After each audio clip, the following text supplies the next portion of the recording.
Hey guys, so I am in a hotel right now. I'm in the lobby. I think people think I'm crazy that I'm talking to my computer, but oh well. So I'm in, um, I just went to MIT Splash for the first day.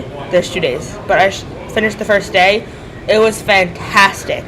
Um, 10 hours worth of classes, I believe, but I had a lot of fun. Um, it's definitely something I would recommend if you're between, I believe, 7th and 12th grade. Next year, 7th and 12th grade. Um, you can go. It's a lot of fun. There's a lot of choices of classes. It's a lot to handle, but it's really fun. They have all different subjects. Um, so yeah, my first class I took was the game mechanics of Pokemon. And a lot of people would think, oh, it's Pokemon, you just play, it's a game, there's nothing educational about that. But if you want to add math to it, you can add a lot of math to it.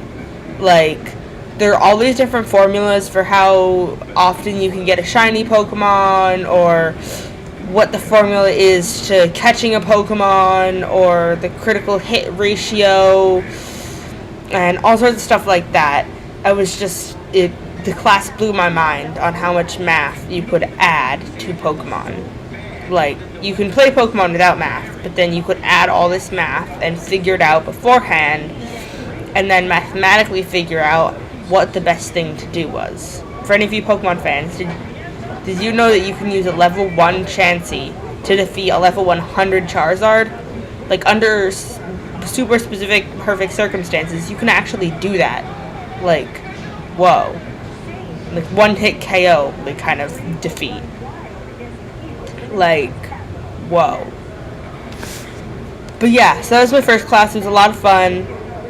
Everyone, as an opening, they played the Pokemon theme song, like the original Pokemon theme song, and everyone was singing along, and it was really awesome because I was surrounded by like a big group of nerds, and it was pretty fabulous. So I did that for 2 hours, and it was really cool. And then I had What's the Point of Education, which really was less what's the point of education and more what is education. And we defined school and education, and it was kind of hard because everyone had like a different definition of school. Because for me, a school is anywhere that you learn, which could be like anywhere. You could be, hotel could be school, you could school in a field if you were learning stuff in a field for whatever reason. I don't know, like if you're gardening and you learn stuff about gardens, then garden could be school. School could be like traditional school or home school or all these different places. Whereas another girl who's in my class, she's homeschooled as well. She figured a school is like public school or private school, like a building where all these kids congregate and go to school. And so it was really interesting. And then we had to define education. And the definition I think they put on the board was like a place where you go, usually a school or an or a university, where you give or take information in a systematic form or something like that. And I'm sitting there like, education doesn't have to be systematic, and you don't have to go anywhere to get an education. And I totally disagreed. And so we had a good discussion on that. That was an hour class. And then I had a thinking about religion class, which was really interesting. The first things we did was when we walked in, there were two blackboards, and on one it said what is religion, and on the other it said what isn't religion. And it was really interesting because everyone thinks about like, oh, what is religion?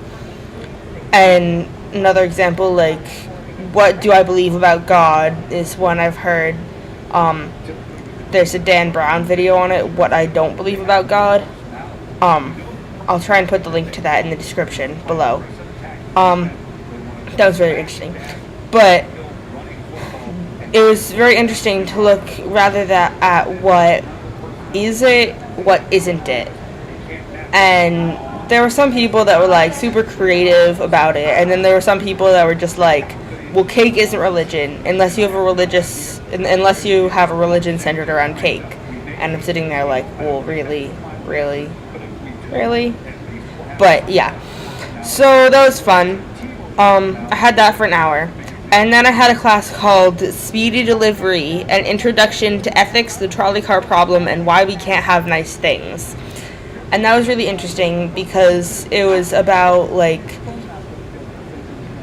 if there is a trolley speeding down a track, it doesn't have brakes, they're working, and there are 4 construction workers on the track, and if the trolley car hits them, it's definitely going to kill them all. And you have the choice to pull a lever that diverts the train to another track. And on the other track is just one guy that's working, and it's definitely going to kill that one guy. What would you do? Would you pull the lever or not? And so post your comments, or pause this video, post what you think in the comments below, or you can go to my website, hannahshomeschooling.wordpress.com. Post your comments there, come back here, and I will explain my perspective on that and why it was very difficult for me to figure out an answer, and I still don't have one. So yeah, pause it now. Okay, we're back.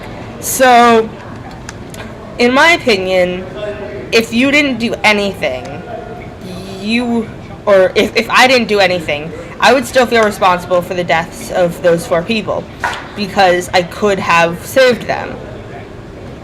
But on the other hand, if I did something, if I specifically chose to change the track that the car was on, I would feel even more personally responsible for that one person's life, because I personally killed them when they weren't going to die in the first place.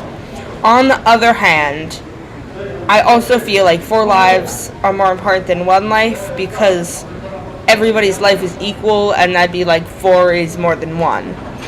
And so it was very difficult for me conceptually and morally to figure out which I would do. There was a whole bunch of other things. I'll make another video specifically on what I learned in that class, because that one was completely mind-blowing. But after that, I had 2 hours of Science Discovers God, which kind of totally lost me. I'm not sure if it was that logically my brain didn't process it, or he was going too fast, or I couldn't hear him, or the people behind me were being way too loud, because they were. So all I can say is I can't really explain that one because I didn't exactly get it. So don't ask me about that one, because I can't give you an explanation. After that, I had 2 hours of psychology, brief but memorable intro. I did have lunch and dinner breaks between these, by the way. They're not just a couple straight hours. Well, they're a couple straight hours, but not a lot. So yeah, I had psychology, a brief but memorable intro. I thought I was going to really like that, but I found out that I didn't as much as I thought I would, because it was more about the brain and the parts of the brain and what the parts of the brain do, and mental illnesses and what counts as a mental illness and stuff like that. Whereas I was looking more, I really like psychology, but I'm looking more for decisions and why people think what they do and morals and stuff like that. So it was good, but it wasn't my absolute favorite. And then I had an interview workshop, which was like teaching you how to be a good interviewee, like how to be interviewed and how it will work well, or something like that. And that was really interesting, but I feel like having my mom having owned a business and hired people, I feel like she could have given me the exact same class, only better and more directed around me personally. But other than that, it was a good class. It wasn't a bad class or anything. I just feel like I could have gotten the same thing for my mom. But yeah, tomorrow I have a whole bunch of other classes that are going to be a lot of fun. I have This Is Your Brain on Shopping, which I'm not really sure what that's about, but it sounds interesting. I also have graph theory, modeling the internet, Facebook, and our social lives, which also sounds very interesting. I have stupid human tricks and why the zombie apocalypse won't happen. That one I took specifically, well, it interests me. Plus, I have a friend, Kitty, that seems quite obsessed with the fact that the zombie apocalypse is going to happen.